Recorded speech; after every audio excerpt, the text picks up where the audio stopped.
સર્વે ગીતા પ્રેમી સાધકો તથા સ્વૈર વિહારી પંખીડાઓને સાદર પ્રણામની સાથે જય શ્રી કૃષ્ણ. સ્વામી રામસુખદાસજીનું જીવન અદ્ભુત હતું. એ તો જાણે કે ગીતામય જ એમનું જીવન હતું. એમના ગુરુના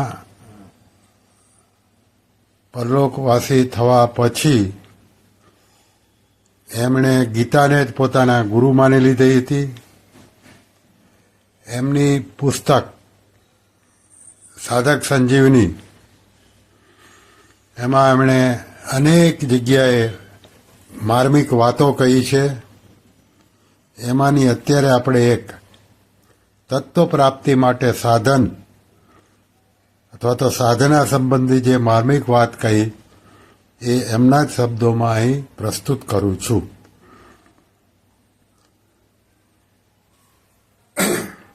અર્જુનની કર્મોથી અરુચિ છે, અર્થાત તેમના મનમાં કર્મ નહીં કરવાનો આગ્રહ છે. કેવળ અર્જુનની જ વાત નથી, બલકે પારમાર્થિક માર્ગના અન્ય સાધકો પણ પ્રાય આ વિષયમાં એવી જ મોટી ભૂલ કરે છે.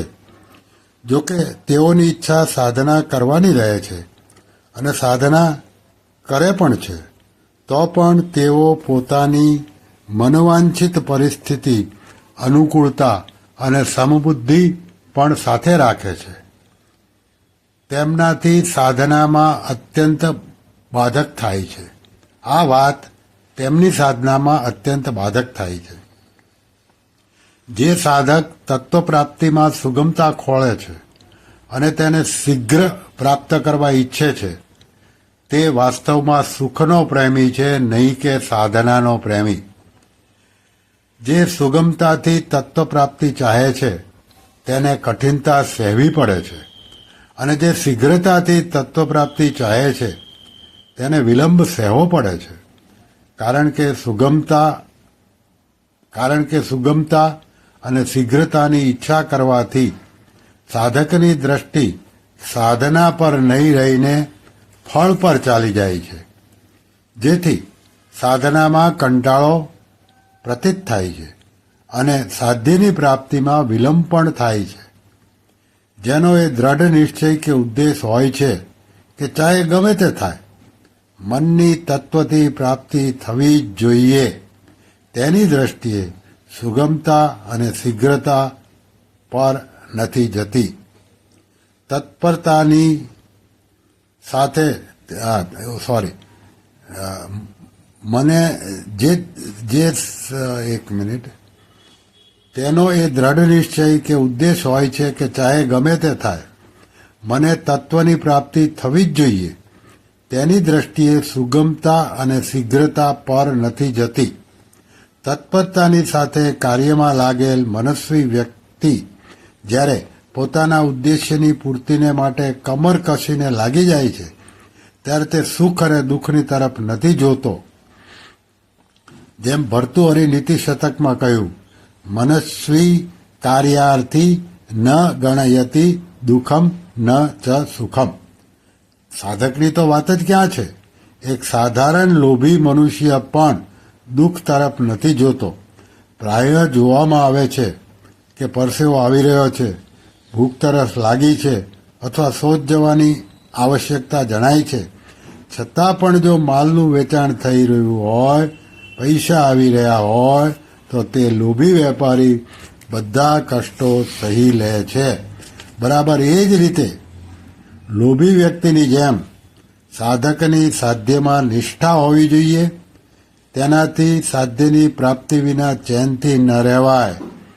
જીવન ભારરૂપ પ્રતીત થવા લાગે, ખાવું પીવું આરામ વગેરે કંઈ પણ સારું ન લાગે, અને હૃદયમાં સાધના પ્રત્યે આદર અને તત્પરતા રહે. સાધ્યને પ્રાપ્ત કરવાની ઉત્કંઠા થવાથી વિલંબ તો અસહ્ય થાય છે, છતાં તે જલ્દી પ્રાપ્ત થઈ જાય એવી ઈચ્છા નથી હોતી. ઉત્કંઠા બીજી વાત છે, તેમજ શીઘ્ર મળવાની ઈચ્છા બીજી વાત છે. આસક્તિપૂર્વક સાધના કરવાવાળો સાધક સાધનામાં સુખભોગ કરે છે અને તેમાં વિલંબ અથવા વિઘ્ન આવવાથી તેને ક્રોધ આવે છે. તેમજ તે સાધનામાં દોષ દ્રષ્ટિ કરે છે. પરંતુ આદર અને પ્રેમપૂર્વક સાધના કરવાવાળો સાધક સાધનામાં વિલંબ અથવા વિઘ્ન આવતા આર્તભાવથી રોવા લાગે છે અને તેની ઉત્કંઠા વધારે તેજીલી બને છે. આ જ શીઘ્રતા અને ઉત્કંઠામાં અંતર છે. શીઘ્રતામાં સાધકનો સુખ સુવિધાનો ભાવ રહે છે અને તત્વની પ્રાપ્તિ શીઘ્ર થઈ જાય તો પાછળથી આરામ કરીશું. આ રીતે ફળ તરફ દ્રષ્ટિ રહેવાથી સાધના પ્રત્યેનો આદર ઓછો થઈ જાય છે. પરંતુ ઉત્કંઠામાં સાધક પોતાની સાધનામાં જ આરામ માને છે કે સાધના સિવાય બીજું કરવાનું શું છે, આનાથી બીજું કામ જ શું છે કે જે કરીએ. આથી આ જ કામ એટલે કે સાધના કરવું છે, ચાહે સુગમતાથી થાય કે કઠિનતાથી, શીઘ્રતાથી થાય કે વિલંબથી. એટલા માટે તેની બધી શક્તિ સાધનામાં લાગી જાય છે, જેનાથી તેને શીઘ્રતાથી તત્વ પ્રાપ્તિ થઈ જાય છે. પરંતુ શીઘ્રતાથી સિદ્ધિ ઈચ્છનારો સાધક સાધ્યની પ્રાપ્તિમાં વિલંબ લાગવાથી નિરાશ પણ થઈ શકે છે. આથી સાધકે સાધ્યથી પણ વધારે આદર સાધનાને આપવો જોઈએ. જેમ કે માનસ 18:1-15 માતા પાર્વતીએ કહ્યું છે કે જન્મ કોટી લગીર રગીર હમારી બરઉ સંબુનત રહુ કુવારી તજઉન નારદ કર ઉપદેશુ આપુ કહી સત બાર બહેસુ. માતા પાર્વતીના ભાવમાં શીઘ્રતા નથી, તેમાં તો સાધનાને સાધ્યથી પણ અધિક આદર આપવામાં આવ્યો છે. નિષ્કામ ભાવથી કર્મ કરનાર કર્મયોગી માત્ર સ્વરૂપથી કર્મોનો ત્યાગ કરનારાઓથી અથવા સકામ ભાવે કર્મ કરનારાઓથી જ શ્રેષ્ઠ નથી, બલકી જ્ઞાનયોગીથી પણ શ્રેષ્ઠ છે. જેમ કે ગીતાના 5મા અધ્યાયના 2જા શ્લોકમાં કહ્યું, તયોસ્તુ કર્મ સંન્યાસાત કર્મયોગો વિશિષ્યતે. શ્રી કૃષ્ણ શરણમ મમ, શ્રી કૃષ્ણ શરણમ મમ, શ્રી કૃષ્ણ શરણમ મમ. ઓમ શ્રી કૃષ્ણાર્પણમસ્તુ.